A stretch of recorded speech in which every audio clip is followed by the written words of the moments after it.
So a very good evening and a very warm welcome to all the beautiful aspirants. आप सभी खूबसूरत लोगों का एक बार फिर से बहुत बहुत स्वागत है हमारे इस बेहतरीन से YouTube प्लेटफॉर्म पे जिसका नाम है कॉम्बैट मिलिट्री एकेडमी। आप सभी प्यारे बच्चों को और उनके पेरेंट्स को मेरा नमस्कार। आज की वीडियो बहुत ही ज़्यादा खास होने वाली है क्योंकि आज हम लोग बात करने वाले हैं राष्ट्रीय इंडियन मिलिट्री कॉलेज के बारे में। कैसे इस स्कूल में, इस प्रेस्टिजियस स्कूल में आप एडमिशन ले सकते हैं। एडमिशन से पहले जो एग्जाम होता है उनमें कौन से सब्जेक्ट्स पूछे जाते हैं, आपके बच्चे की उम्र कितनी होनी चाहिए है ना कि वो एलिजिबल हो जाए आरएमसी के लिए। तो वो तमाम बातें आज इस वीडियो में हम लोग करने वाले हैं। तो आज हम लोग एलिजिबिलिटी क्राइटेरिया, इंपॉर्टेंट डेट्स क्या होती हैं ये भी समझेंगे, एग्जाम का पैटर्न क्या है, सिलेबस क्या है एंड कुछ प्रिपरेशन स्ट्रैटेजी भी जानने की कोशिश करेंगे। तो ये ऑफिशियल वेबसाइट है किसका, राष्ट्रीय इंडियन मिलिट्री कॉलेज का।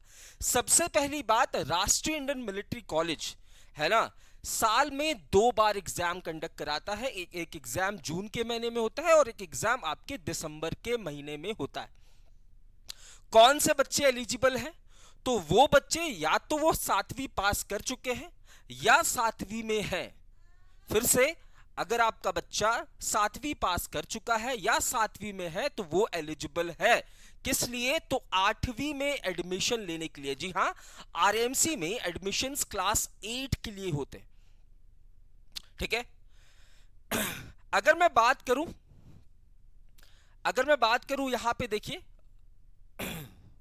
एज क्राइटेरिया की बात कर लेते हैं। तो यहां पे साफ साफ शब्दों में लिखा हुआ है कि the admission to your college is biannual, यानी कि साल में 2 बार एडमिशंस आपके होंगे। ठीक है, एक जनवरी में, एक जुलाई में। क्लियर है बात। इसके बाद बोला गया है कि आपका बच्चा 11 साल से कम का तो नहीं होना चाहिए। यानी अगर आपका बच्चा 10 साल 9 महीने का है, 10 महीने का है, 10 साल 11 महीने का है तो वो एलिजिबल नहीं है। उसकी उम्र कम से कम 11 साल होनी चाहिए। साथ ही साथ उसकी उम्र मतलब 11 से लेकर 13 के बीच में होनी चाहिए ऑन 1 जनवरी या फिर 1 जुलाई ऑफ द टर्म। जिस भी टर्म के लिए वो एग्जाम दे रहा है ना, उस दौरान उसकी उम्र 11 से लेकर 13 साल के बीच में होनी चाहिए। ठीक है।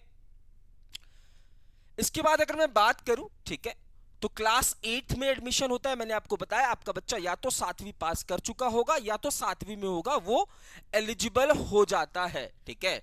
अगर मैं वैकेंसीज की बात करूं, है ना, तो ज्यादातर स्टेट्स के लिए सिर्फ एक वैकेंसी अलॉट की गई है। मतलब आप सोच के देखिए, जैसे अगर मैं बात करूं उत्तर प्रदेश, तो उत्तर प्रदेश में 3 वैकेंसी है।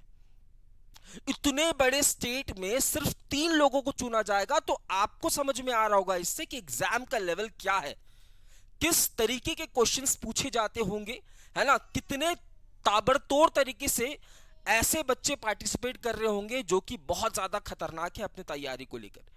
तो ज्यादातर स्टेट्स के अंदर आपको एक वैकेंसी देखने को मिलेगी, बट कुछ बड़े स्टेट्स जैसे उत्तर प्रदेश, वहां पे 3 वैकेंसी है, वेस्ट बंगाल वहां पे 2 वैकेंसी है। गर्ल्स की बात करूं तो गर्ल्स 5 लड़कियों को लिया जाता है, एक जोन से एक लड़की को लिया जाए। बहुत सारे स्टेट्स मिलाकर एक जोन होगा, ऐसे ऐसे करके 5 जोन्स क्रिएट किए गए हैं। और इन 5 जोन्स में से एक वैकेंसी मतलब एक लड़की आपको आएंगी। ठीक है। अगर मैं बात करूं एग्जाम की, ठीक है, तो पहला आपका रिटन एग्जाम होगा। ध्यान रहे, पहला रिटन एग्जाम होगा, उसके बाद आपकी इंटरव्यू होगी और उसके बाद आपका मेडिकल टेस्ट होने वाला है।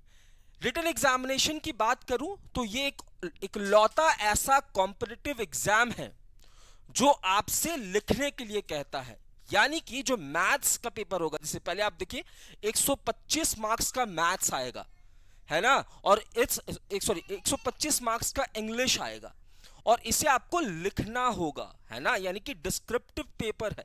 इसके बाद 200 नंबर का मैथ्स आएगा, ये भी डिस्क्रिप्टिव होने वाला है। और उसके बाद जनरल नॉलेज के क्वेश्चंस देखने को मिलेंगे, कितने मार्क्स के, 75 मार्क्स के।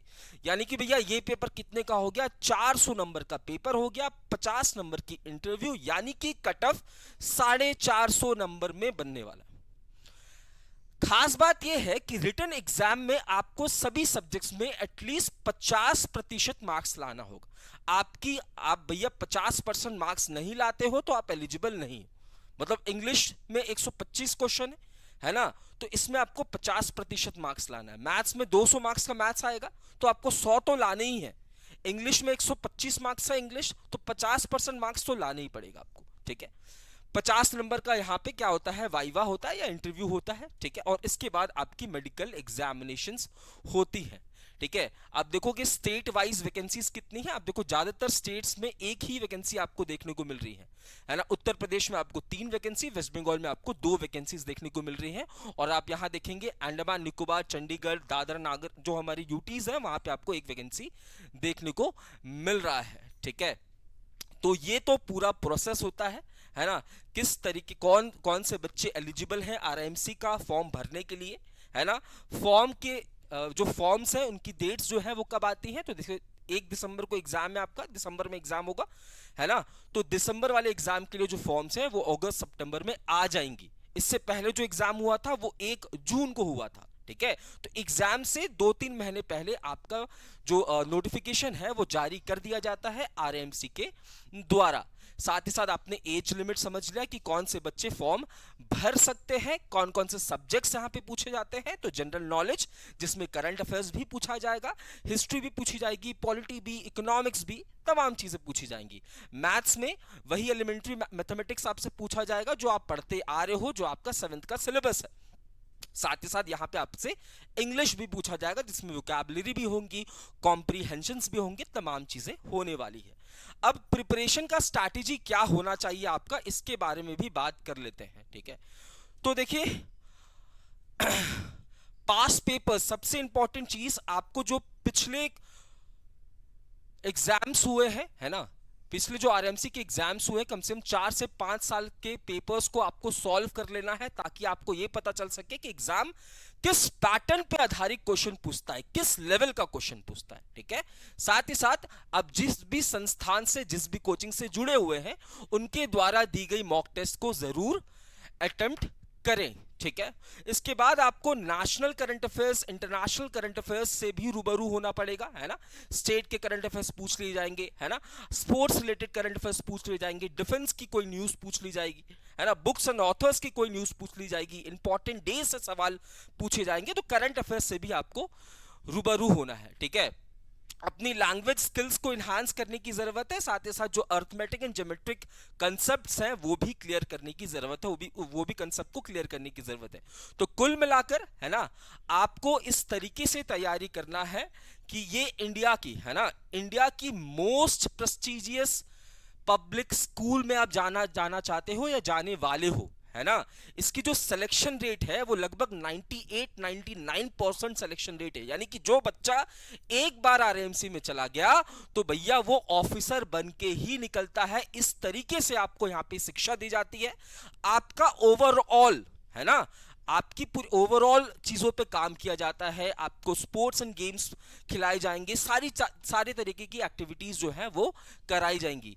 और इंडिया में सिर्फ एक ही स्कूल है जो कि आपको कहां देखने को मिलेगा, तो वादियों के बीच देहरादून में। तो मैं उम्मीद करता हूं आपके सारे डाउट्स क्लियर हो गए होंगे। इसके बाद कोई भी डाउट रह जाता है तो आप इस सेशन के बाद कमेंट सेक्शन में अपने डाउट्स जरूर शेयर करें। मिलते हैं अपने अगले वीडियो में, तब तक के लिए मैं शुभम सिंह अलविदा लेता हूं। जय हिंद, जय भारत।